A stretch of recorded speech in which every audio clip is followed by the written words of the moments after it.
ভারী বর্ষণের ফলে কক্সবাজার সদর ও উখিয়া রোহিঙ্গা ক্যাম্পে আলাদা 4টি পাহাড় ধসের ঘটনায় নারী শিশু সহ মারা গেছে 9 জন। এর মধ্যে কক্সবাজার সদরে 1 জন ও রোহিঙ্গা ক্যাম্পে 8 জনের মৃত্যু হয়েছে। আহত হয়েছে বেশ কয়েকজন। পাহাড় ধসে ভেঙে গেছে বহু বাড়িঘর। সহকর্মী তারেক হায়দারের পাঠানো তথ্য ছবিতে প্রতিবেদন। রবিবার রাতে কয়েক ঘন্টা ভারী বৃষ্টিপাত হয় কক্সবাজারে। বৃষ্টিতে সদর সহ উখিয়ার রোহিঙ্গা ক্যাম্পে অন্তত 3টি পাহাড় ধসের ঘটনা ঘটে। উখিয়া ফায়ার সার্ভিস ও সিভিল ডিফেন্স স্টেশন কর্মকর্তা ডলার ত্রিপুরা জানান, উপজেলার পালংখালী ইউনিয়নের 15 নং জামতলী ক্যাম্পে বসতঘরে পাহাড় ধসে কামাল হোসেন ও তার স্ত্রী হুমায়রা বেগম এবং ছেলে মোহাম্মদ আনাসের মৃত্যু হয়।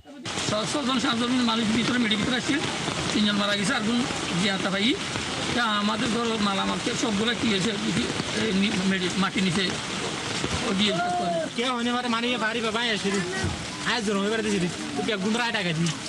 মানুষের ক্ষতি আশেপাশের মানুষের দিন মানুষের তারালো ক্ষতি আছে এবং মিশন যারা মানুষের তারালো বড় ধরনের আশঙ্কা আছে। বালুখালী 11 নং রোহিঙ্গা ক্যাম্পে পাহাড় ধসে নারী ও শিশু সহ 4 জনের মৃত্যুর খবর পাওয়া গেছে। অন্যদিকে উপজেলার রাজাপালং ইউনিয়নের কুতুপালং 7 নং রোহিঙ্গা ক্যাম্পে মাটি চাপায় একরাম নামে 7 বছর বয়সী এক রোহিঙ্গা শিশুর মৃত্যু হয়।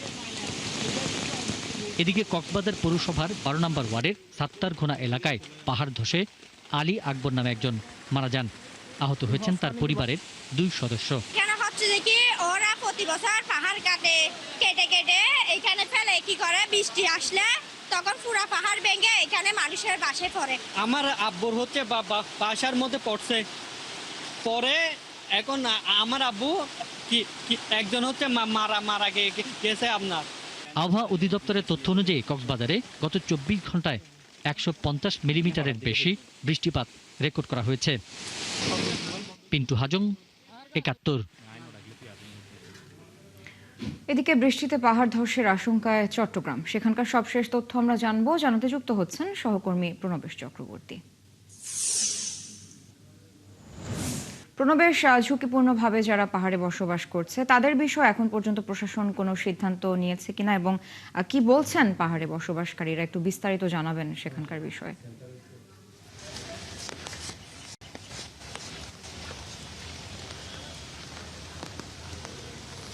সারা চট্টগ্রামের নগরীতে এবং চট্টগ্রামের আশপাশে অনেকগুলোই পাহাড় রয়েছে এবং এগুলোতে নিম্ন আয়ের প্রচুর মানুষ বসবাস করেন। অল্প আয় যাদের, তারা খুব কম দামে এখানে বাসা ভাড়া পান এবং অনেক যারা দখলদার রয়েছেন তারা বিভিন্ন ধরনের অস্থায়ী ঘর তৈরি করে এগুলো নিম্ন আয়ের মানুষের মধ্যে দিয়ে থাকেন।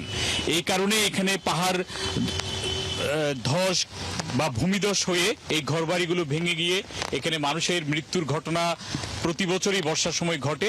তো এবারও যেহেতু এখন সাগরে নিম্নচাপ এবং একটি সংকেত চলছে, এই কারণে চট্টগ্রাম সিটি কর্পোরেশন এবং জেলা প্রশাসনের পক্ষ থেকে পাহাড়ে যারা ঝুঁকিপূর্ণভাবে বসবাস করছে তাদেরকে নিরাপদ স্থানে চলে যাওয়ার জন্য নির্দেশনা দেওয়া হয়েছে, যাতে তারা হয়তো যে স্কুলগুলো রয়েছে পাহাড়ের কাছাকাছি কিংবা মসজিদ রয়েছে সেখানে রাত্রি যাপন করার জন্য নির্দেশনা দেওয়া হয়েছে এবং অনেক জায়গায় মাইকিংও করা হয়েছে যাতে তারা ঝুঁকিপূর্ণ পাহাড়গুলোতে বসবাস না করেন।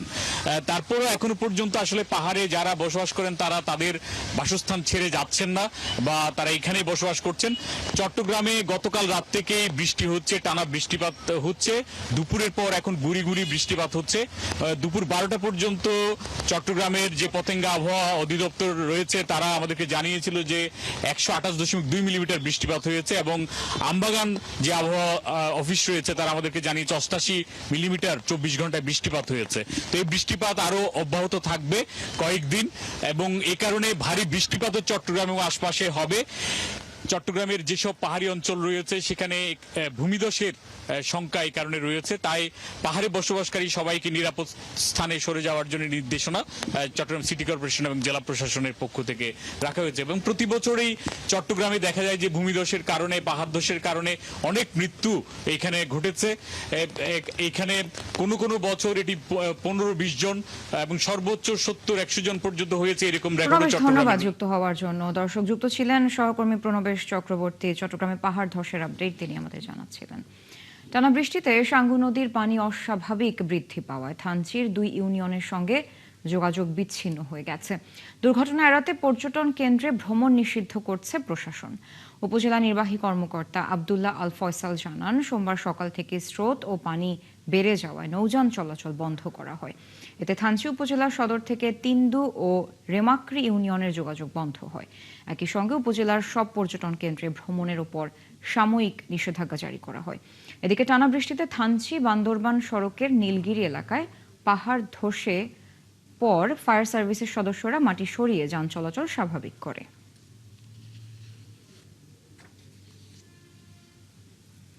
এদিকে বঙ্গোপসাগরে সৃষ্ট নিম্নচাপের প্রভাবে এখনো উত্তাল সাগর। উপকূলীয় এলাকায় এখনো থেমে থেমে বৃষ্টি হচ্ছে। দেশের সমুদ্র বন্দরগুলোতে 3 নম্বর স্থানীয় সতর্কতা সংকেত বহাল রয়েছে। নিম্নচাপটি ভারতের উড়িষ্যার উত্তর উপকূল অতিক্রম করলেও এর প্রভাবে বাংলাদেশের উপকূলীয় এলাকায় ঝোড়ো বাতাস বইছে। ঘাটে বাধা রয়েছে শত শত ট্রলার। সহকর্মীদের তথ্য ছবিতে প্রতিবেদন। পটুয়াখালীর কলাপাড়া এলাকায় সোমবার সকালের দৃশ্য এটি।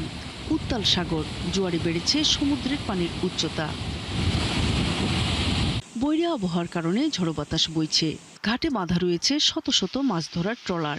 মৌসুমী নিম্নচাপটি স্থল নিম্নচাপে পরিণত হলেও এখনও সাগরে নামেননি মৎস্যজীবীরা।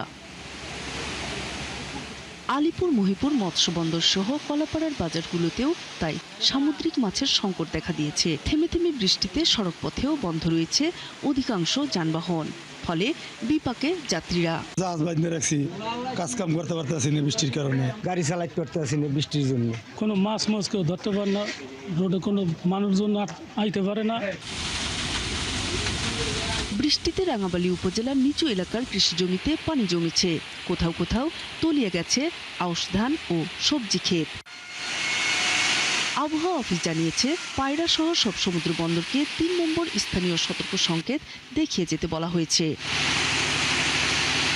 মোংলাতেও গত 3 দিন ধরে হালকা থেকে মাঝারি আকারে বৃষ্টিপাত অব্যাহত রয়েছে। মোংলা আবহাওয়া অফিস জানায়, সোমবার সকাল 9টা পর্যন্ত জেলায় 23 মিলিমিটার বৃষ্টিপাত রেকর্ড করা হয়েছে। বাগেরহাটের ড্রেন, রাস্তাঘাট সব তলায় যায় এই বৃষ্টির কারণে।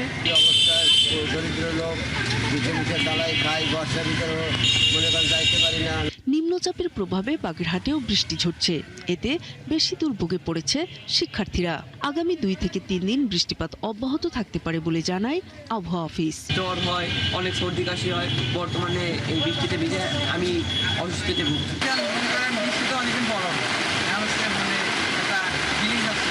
ঝালকাঠিতেও বৈরী আবহাওয়া বিরাজ করছে। এতে বিপাকে পড়েছেন কৃষক, শ্রমিক, দিনমজুর সহ নিম্ন আয়ের মানুষ। বন্যার শঙ্কায় দিন পার করছেন নদীপাড়ের বাসিন্দারা। এদিকে দেশের সমুদ্র বন্দরগুলোতে এখনও 3 নম্বর স্থানীয় সতর্ক সংকেত বহাল রয়েছে। নূর তাজমিন নীর, 71। বঙ্গোপসাগরে মৌসুমী নিম্নচাপের সর্বশেষ তথ্য জানাতে আমাদের সাথে যুক্ত হচ্ছেন বরগুনা থেকে সহকর্মী সাগর আকুন। সাগর, সমুদ্র বন্দরের আশপাশের পরিস্থিতি এই মুহূর্তে কেমন দেখছেন এবং এই দুর্যোগ মোকাবেলায় কি কি ব্যবস্থা নেওয়া হয়েছে এখন পর্যন্ত?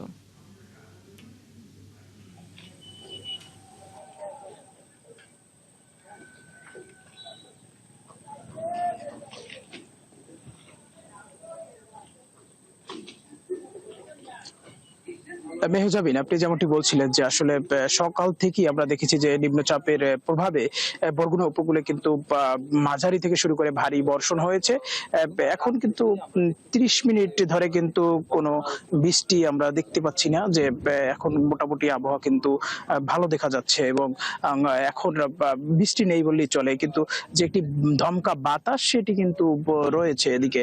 এবং আমি প্রস্তুতির কথা যদি বলি, যে এই দুর্যোগ মোকাবেলার জন্য পানি উন্নয়ন বোর্ডের পক্ষ থেকে জানানো হয়েছে যে বেড়িবাঁধগুলি ঝুঁকিপূর্ণ রয়েছে, তার জন্য কিন্তু জিও ব্যাগ তারা প্রস্তুত রেখেছে। যে কোনো জায়গায় যদি জলোচ্ছ্বাস হয় সেটি তারা মোকাবেলা করতে পারবেন বলে জানিয়েছেন। এখানে কিন্তু জেলা জুড়ে প্রায় 805 কিলোমিটার বেড়িবাঁধ রয়েছে এবং এর মধ্যে কিন্তু 22টি পয়েন্ট ঝুঁকিপূর্ণ রয়েছে। তার মধ্যে তালতলী উপজেলার নলবুনিয়া এবং নিদ্রা এবং কিন্তু তেঁতুলবাড়িয়া এলাকা রয়েছে এবং বরগুনা সদরের আয়লা পাতাকাটা এবং ডাল ভাঙা এলাকা কিন্তু ঝুঁকিপূর্ণ রয়েছে। কিন্তু পানি উন্নয়ন বোর্ড বলছে যে এই জায়গাগুলি ঝুঁকিপূর্ণ থাকলেও কিন্তু সেখানে তাদের যে প্রতিরোধের জন্য ব্যবস্থা সেটি কিন্তু তাদের এর পক্ষ থেকে রয়েছে। এবং পানি উন্নয়ন বোর্ড আরো জানিয়েছে যে আসলে যদি স্বাভাবিক জোয়ারের চেয়ে পানি যদি বেশি হয় সেক্ষেত্রে এই জলোচ্ছ্বাস হতে পারে। কিন্তু এখন পর্যন্ত পানি উন্নয়ন বোর্ড যেটি বলছে যে বিপদসীমার নিচে রয়েছে নদী এবং সমুদ্রের পানি।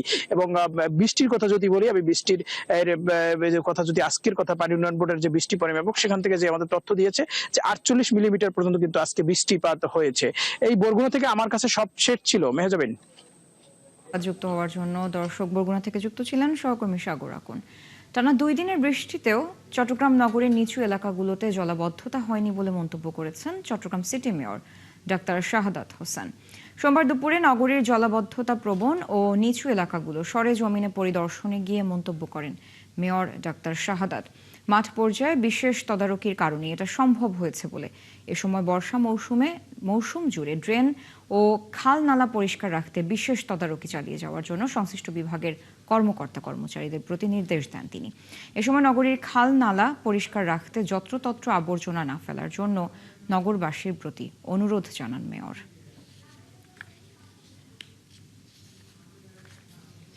এবং আমি আমার এলাকার 41 ওয়ার্ডের এলাকাবাসীকে রিকোয়েস্ট করব, ইচ অ্যান্ড এভরি ওয়ার্ডে যেখানে পানি 10 মিনিট, 15 মিনিট, 20 মিনিট, আধা ঘন্টা, 1 ঘন্টা যদি জমা থাকে এরা যেন আমার সাথে যোগাযোগ করে।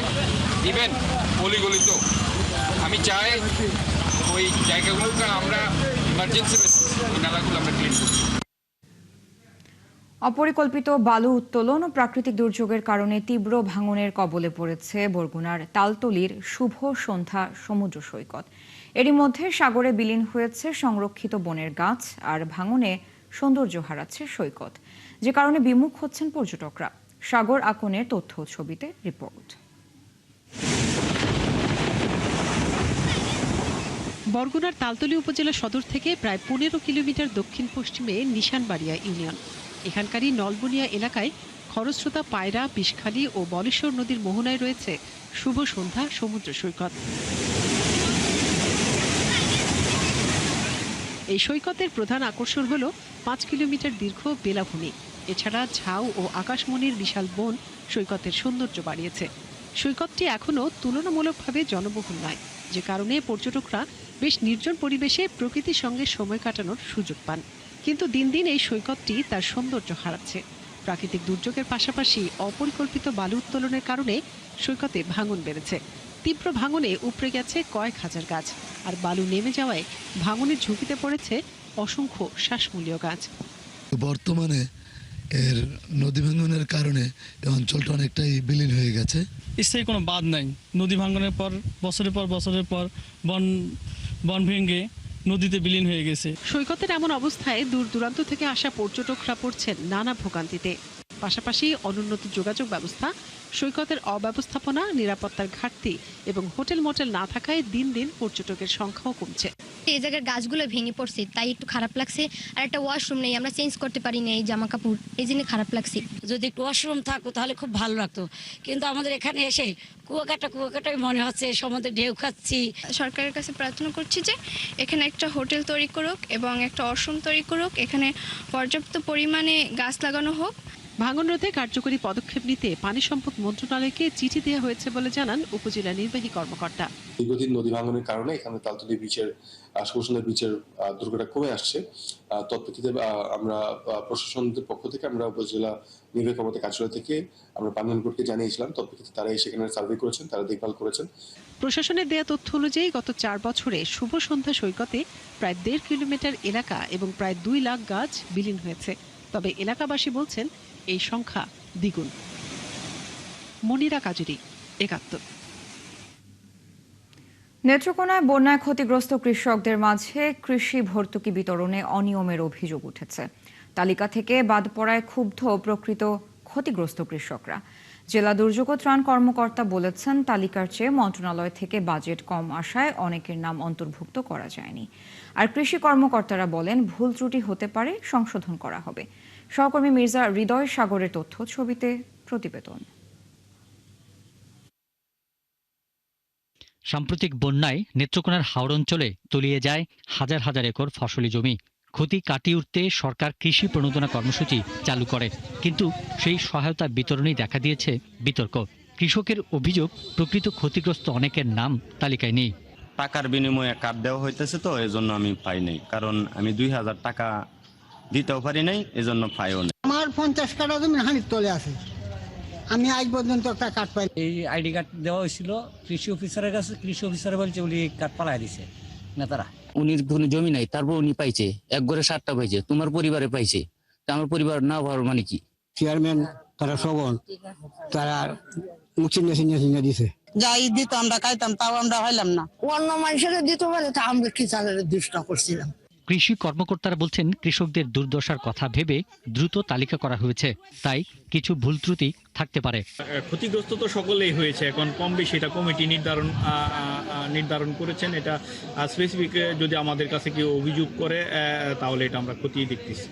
জেলা প্রশাসন বলছে, শুরুতে 57,000 ক্ষতিগ্রস্ত কৃষকের তালিকা করে মন্ত্রণালয়ে পাঠানো হলেও শেষ পর্যন্ত প্রণোদনা পেয়েছেন 40,913 জন। ফলে ক্ষতিগ্রস্ত অনেক কৃষক তালিকা থেকে বাদ পড়েছেন। যারা বাদ পড়েছে তারা তো নিতান্ত ক্ষতিগ্রস্ত, কম বেশি ক্ষতিগ্রস্ত তালিকায়, কিন্তু তারা তো প্রণোদনা পাচ্ছে না। তো এই ক্ষেত্রে আসলে না পাওয়ার জন্য ওদের মনের মধ্যে কষ্ট। বন্যায় নেত্রকোনা জেলায় 16,877.65 হেক্টর জমির ফসল ক্ষতিগ্রস্ত হয়েছে। ক্ষতিগ্রস্ত কৃষকের সংখ্যা 77,363 জন। পিন্টু হাজং, 71। চুয়াডাঙ্গা জিকে খালের 7 কিলোমিটার এবং ডিএন 15 খালের প্রায় 3 কিলোমিটার দখল হয়ে গেছে। অপরদিকে খালের অধিকাংশ ভরাট হওয়ায় এর দুই তীরের দৈর্ঘ্য ও গভীরতাও নেই। 54 বছর পর সরকার খালটি পুনর্খননের উদ্যোগ নিলেও দখলমুক্ত না হওয়ায় কাঙ্ক্ষিত ফল মিলছে না। এম এ মামুনের তথ্য ছবিতে প্রতিবেদন। বন্যা ও জিকের সেচ পরবর্তী জলাবদ্ধতার কারণে এলাকার হাজার হাজার হেক্টর জমির ফসল প্রতি বছর ডুবে কৃষকরা সর্বশান্ত হতো।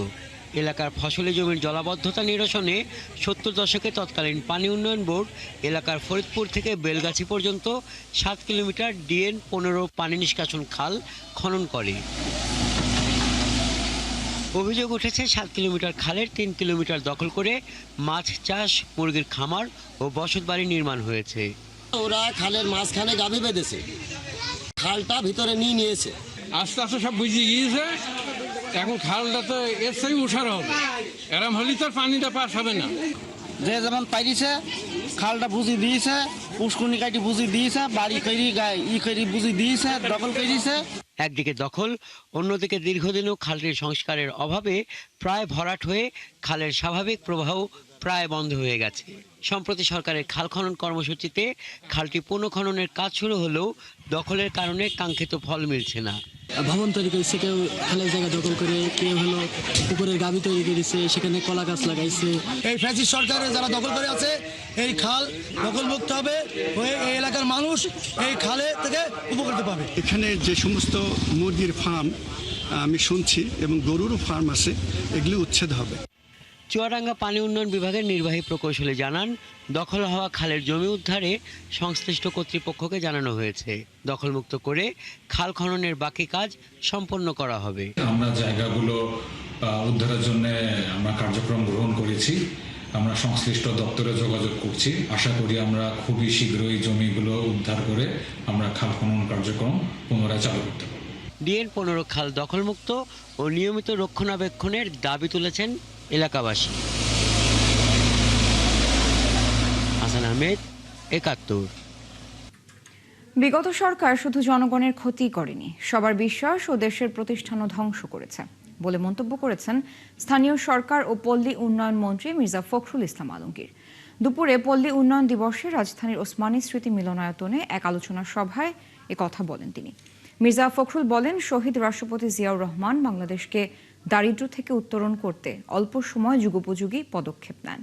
খালেদা জিয়া রাজপথে থেকে দেশ পরিচালনা করেছেন। বর্তমান প্রধানমন্ত্রী তারেক রহমান দুর্নীতি অপছন্দ করেন জানিয়ে তিনি সবাইকে দুর্নীতি রোধে সচেতন থাকার আহ্বান জানান। এর আগে সকালে আরেক অনুষ্ঠানে মির্জা ফখরুল প্রান্তিক মানুষের নাগরিক সুবিধা নিশ্চিতে গ্রামীণ অর্থনীতির টেকসই রূপান্তরের সরকার কাজ করছে বলে জানান। স্থানীয় সরকার, পল্লী উন্নয়ন ও সমবায় মন্ত্রী মির্জা ফখরুল ইসলাম আলমগীর এসবই বলেছেন। The government is determined to bring qualitative changes in the rural communities as well as the livelihoods of the people in the rural areas. Full debt waivers for smallholders farmers with outstanding agricultural loans up to Taka 10,000, benefiting over 1.2 million farmers.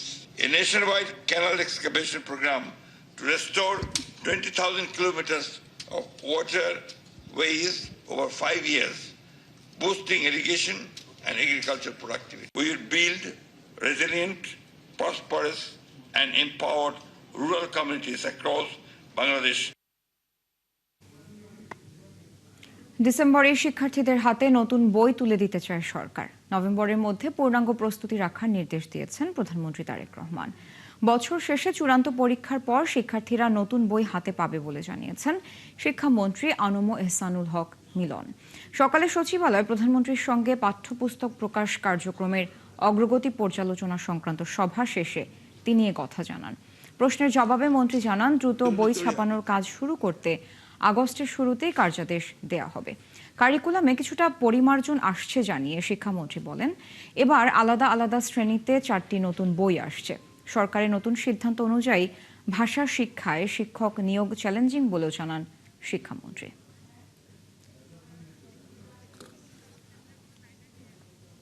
নতুন বছরের শুরুতেই যেন পাঠ্যপুস্তক যথাসময়ে শিক্ষার্থীদের হাতে যায়। আমরা আশা করছি যে ডিসেম্বরের যে ফাইনাল এক্সাম হবে তখনই তাদের হাতে আমরা বইগুলি পৌঁছে দেব। মাননীয় প্রধানমন্ত্রীর নির্দেশ চলছে এবং আমরা work order first week of আগস্টের ভিতরে সব দিয়ে দেবো, then they will start printing. আর এই বিষয়ে যা তদারকি করার দরকার রয়েছে তা আমাদের মন্ত্রণালয়ের টিম রয়েছে, এনসিটিভি রয়েছে এবং আমরা সম্পূর্ণ প্রস্তুত আগামী দিনে সুন্দরভাবে বই দেওয়ার জন্য। অপ্রয়োজনীয় সিজারিয়ান প্রবণতার লাগাম টানতে আগামী শনিবারের মধ্যে দেশের সব বেসরকারি ক্লিনিকে লেবার রুম স্থাপনের নির্দেশ দিয়েছেন স্বাস্থ্যমন্ত্রী সরদার সাখাওয়াত হোসেন। এই নির্দেশনা না মানলে ক্লিনিক বা হাসপাতালের লাইসেন্স বাতিল করে প্রতিষ্ঠান বন্ধ করে দেওয়ার হুঁশিয়ারি দিয়েছেন তিনি। সকালে রাজধানীর একটি হোটেলে বাংলাদেশ মিড ওয়াইফারি সোসাইটির কর্মশালায় প্রধান অতিথির বক্তব্যে স্বাস্থ্যমন্ত্রী এই হুঁশিয়ারি দেন। মন্ত্রী বলেন, দেশে অপ্রয়োজনীয় সিজারিয়ান অপারেশনের প্রবণতা উদ্বেগজনক হারে বেড়েছে। বর্তমানে দেশের একটি শ্রেণী অতি মাত্রায় মুনাফা কেন্দ্রিক হয়ে পড়েছে। স্বাস্থ্যসেবার ক্ষেত্রেও এর নেতিবাচক প্রভাব পড়েছে। মন্ত্রী বলেন, চিকিৎসা পেশায় নৈতিকতার বিষয়টি আরো শক্তিশালীভাবে বাস্তবায়ন করা প্রয়োজন। আমরা যে এই বছর 1 লক্ষ স্বাস্থ্যকর্মী নিব, তার মধ্যে 80,000 হবে ওমেন, মেয়ে লোক। এই 80,000-এর মধ্যে সবচেয়ে বেশি নেওয়া হবে আমাদের মিডওয়াইফারি, যাতে করে আমরা বাংলাদেশের প্রত্যেকটা জায়গায় মিডওয়াইফদের আমরা সার্ভিস দিতে পারি জনস্বার্থে। আপনারা জেনে খুশি হবেন, এর মধ্যে আমরা ইনস্ট্রাকশন দিয়েছি আগামী শনিবারের মধ্যে বাংলাদেশের সকল ক্লিনিকগুলিতে লেবার রুম প্রতিষ্ঠিত করতে হবে। যারা না করবে তাদের লাইসেন্স বাতিল করে দেব এবং সেই ক্লিনিক বন্ধ করে দেব। গাজীপুরের কালীগঞ্জ থেকে পদযাত্রা শুরু করেছে জাতীয় নাগরিক পার্টি এনসিপি। দেশ গড়তে জুলাই জাগরণ ব্যানারে মাসব্যাপী কর্মসূচি করছে দলটি। পদযাত্রার খবর রাখছেন আমাদের সহকর্মী রাশেদ আনিস, যুক্ত হচ্ছি তার সাথে। আনিস, আপনি আছেন না পদযাত্রায়? জানাবেন পদযাত্রার সবশেষ খবর কি আছে আপনার কাছে?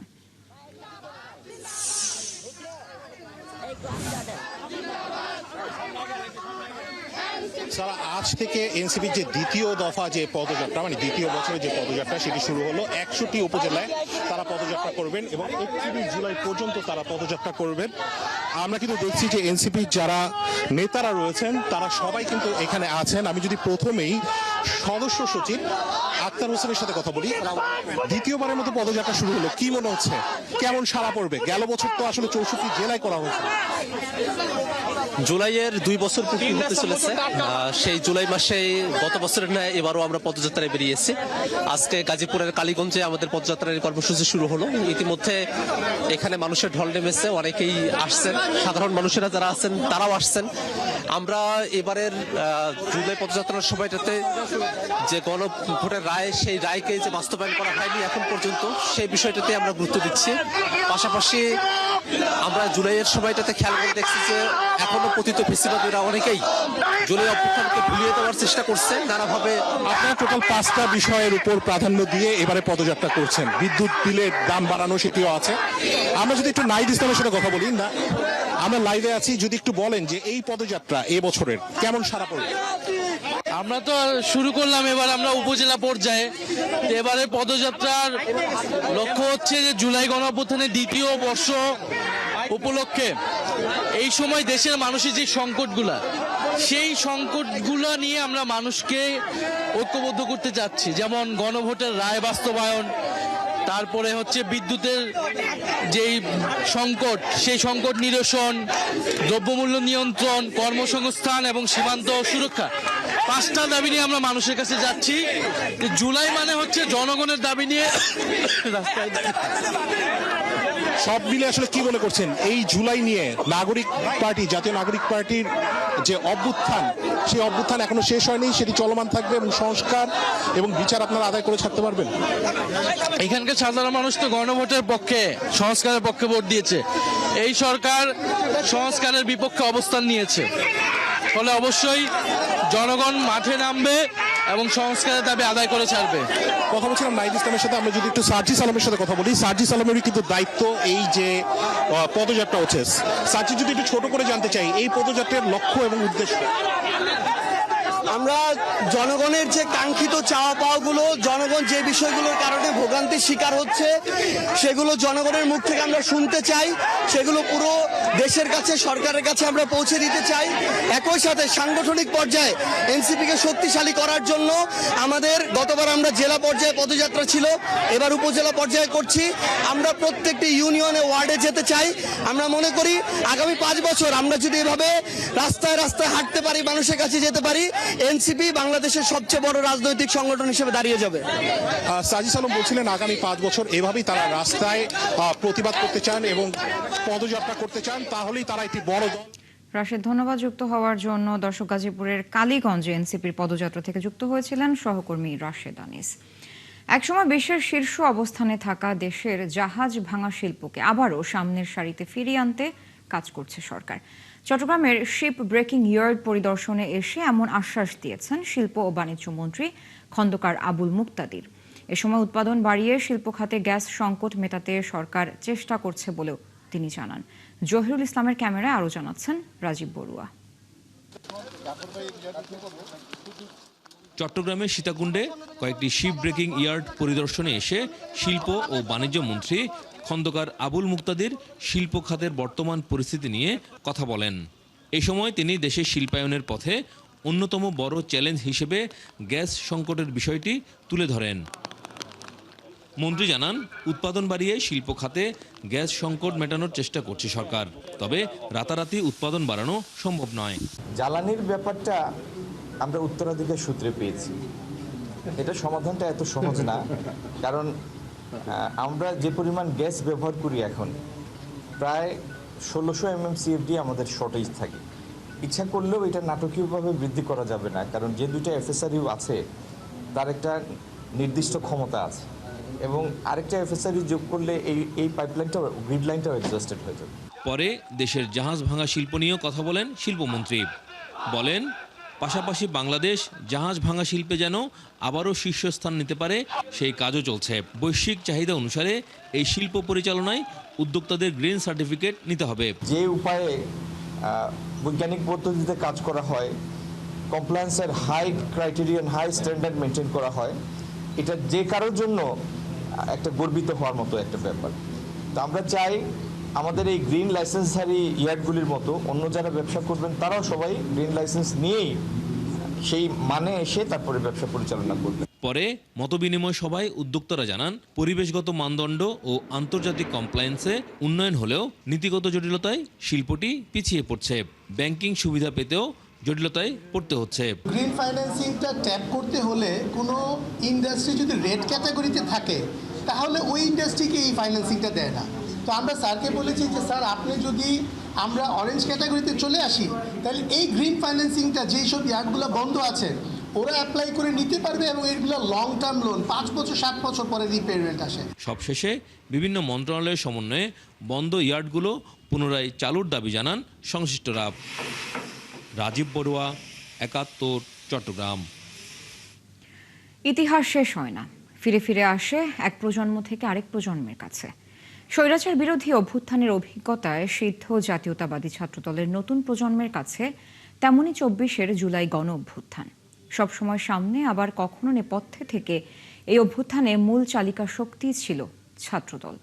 সংগঠনটির নেতারা বলছেন তাদের কাছে জুলাই মানে শুধু একটি আন্দোলন নয়, অসমাপ্ত অঙ্গীকার, যে অঙ্গীকার একটি বৈষম্যহীন, ন্যায়ভিত্তিক ও মানবিক বাংলাদেশ প্রতিষ্ঠার।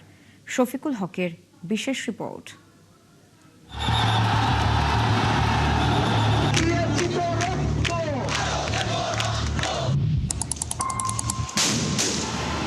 জুলাই কেবল একটি মাস নয়, এক প্রজন্মের সাহসের আরেক নাম।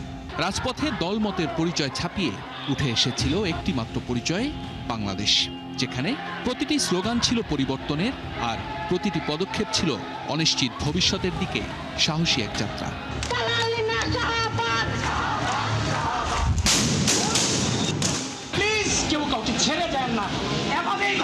বৈষম্য বিরোধী ছাত্র আন্দোলনের ব্যানারে হলেও আড়ালে নানা রাজনৈতিক ও অরাজনৈতিক পটভূমির শিক্ষার্থীরা এক কাতারে দাঁড়িয়েছিলেন জুলাই অভ্যুত্থানে। নিজেদের সবচেয়ে বড় শক্তি নিয়েও পরিচয় আড়াল করে সম্মুখ সারিতে ছিল জাতীয়তাবাদী ছাত্রদল।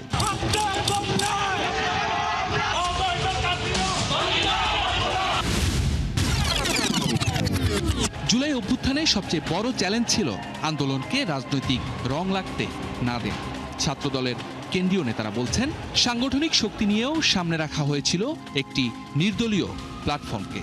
পরিচয়ের চেয়ে যেখানে বড় লক্ষ্য ছিল একটি সফল গণ অভ্যুত্থান। যদি অপেক্ষাকৃত যারা সিনিয়র নেতৃবৃন্দ বা যারা ফ্রন্ট লাইনে তারা যদি আন্দোলনে সম্পৃক্ত হতো, তাহলে আন্দোলনকে একটা রাজনৈতিক রং দেওয়া হতো। সুতরাং এটি পারস্পরিক আলাপ আলোচনার মাধ্যমে এটির সিদ্ধান্ত হয়েছিল। তৎকালীন সময়ে যারা ছিল, আপনি এই ব্যানারের নেতৃত্বে নাহিদ আসিফরা তখন থেকে আমাদের সাথে যোগাযোগ করেছে এবং আমাদের সহযোগিতা চেয়েছে। আমরা স্বতঃস্ফূর্তভাবে সহযোগিতা করেছি, কারণ আমাদের ইন্টেনশন ছিল এই আন্দোলনকে সফল করা। কারণ আমরা আমাদের মাঠের যে শক্তি সে সম্পর্কে আমরা ওয়াকিবহাল ছিলাম। অভ্যুত্থানে ছাত্র সংগঠনগুলোর মধ্যে সবচেয়ে বেশি প্রাণহানি ও আহত হওয়ার ঘটনাও ঘটেছে ছাত্রদলের নেতাকর্মীদের মধ্যে। তাদের ভাষায় এই আত্মত্যাগ রাজনৈতিক অর্জনের জন্য নয়, বরং একটি গণ আকাঙ্ক্ষার জন্য। 15-16 যখন রক্ত ঝরে গেল সারা দেশে, মানে সাধারণ শিক্ষার্থীদের উপর গুলি চালানো হলো, শহীদ ওয়াসিম সহ পরবর্তীতে শহীদ রাব্বি সহ আমাদের ছাত্রদলের উল্লেখযোগ্য নেতাকর্মী শহীদ হল। তারপর তার পিছিয়ে ফিরে তাকানোর কোনো সুযোগ নেই আমাদের। আমরা মনে করি 142 জন সহকর্মীর রক্তের উপর দাঁড়িয়ে যে গণ অভ্যুত্থান সফল হয়েছে, যে গণ অভ্যুত্থানের মাধ্যমে একটা নতুন সরকার এখন দেশ পরিচালনা করছে, সেখানে আসলে ক্রেডিট দেওয়া না দেওয়া এটি ছাত্রদলের কাছে কোনোভাবেই মুখ্য বিষয় ছিল না।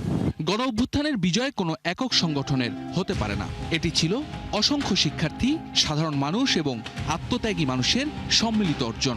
তাই কৃতিত্বের চেয়ে আন্দোলনের চেতনাকে বড় করে দেখতে চায় সংগঠনটির হাইকমান্ড। একটা মাল্টি ডাইমেনশন ছিল পুরো আন্দোলনে।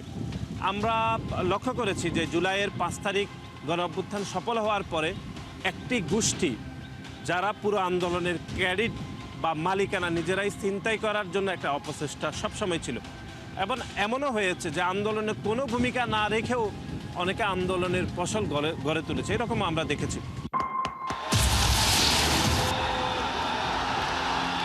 জুলাই কেবল একটি স্মৃতির নাম হয়ে থাকবে না, এটি হয়ে উঠবে রাষ্ট্র পরিচালনার নৈতিক ভিত্তি, যেখানে মতের ভিন্নতা থাকবে কিন্তু বৈষম্য নয়। ছাত্রদলের নেতাকর্মীদের প্রত্যাশা প্রতিশোধ নয়, রাষ্ট্র চলবে মানবিকতা আর সাম্যের পথে। যে সাম্য একটি মানবিক বাংলাদেশের স্বপ্ন আমরা বছরের পর বছর দেখছিলাম, সে বাংলাদেশের আমাদেরকে এগিয়ে যেতে হবে। দেশের প্রশ্নে আমাদের সকলকে এক জায়গায় দাঁড়িয়ে যেতে হবে। সেরকম একটি বাংলাদেশের স্বপ্ন বাংলাদেশ জাতীয়তাবাদী ছাত্রদল দেখে এবং ভবিষ্যতেও দেখব।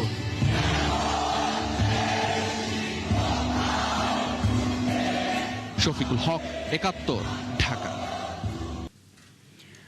আনন্দ উচ্ছ্বাস আর বর্ণিল আয়োজনের মধ্য দিয়ে উদযাপন করা হচ্ছে রাজশাহী বিশ্ববিদ্যালয়ের ৭৩তম প্রতিষ্ঠাবার্ষিকী। সোমবার সকালে বিশ্ববিদ্যালয়ের জোহা চত্বরে প্রশাসনিক ভবনের সামনে বেলুন ফেস্টুন ও পায়রা উড়িয়ে উৎসবের উদ্বোধন করেন বিশ্ববিদ্যালয়ের উপাচার্য ডক্টর ফরিদুল ইসলাম এবং ভূমিমন্ত্রী মিজানুর রহমান মিনু। পরে উপাচার্য আমন্ত্রিত অতিথিদের নেতৃত্বে হাজারো শিক্ষার্থীর অংশগ্রহণে ক্যাম্পাস জুড়ে একটি বর্ণাঢ্য আয়োজন শোভাযাত্রা বের করা হয়। শোভাযাত্রাটি ক্যাম্পাসের প্রধান সড়কগুলো ঘুরে সিনেট ভবনের সামনে এসে শেষ হয়। পরে দিবসটি উপলক্ষে বৃক্ষরোপণ ও আলোচনা সভা অনুষ্ঠিত হয়।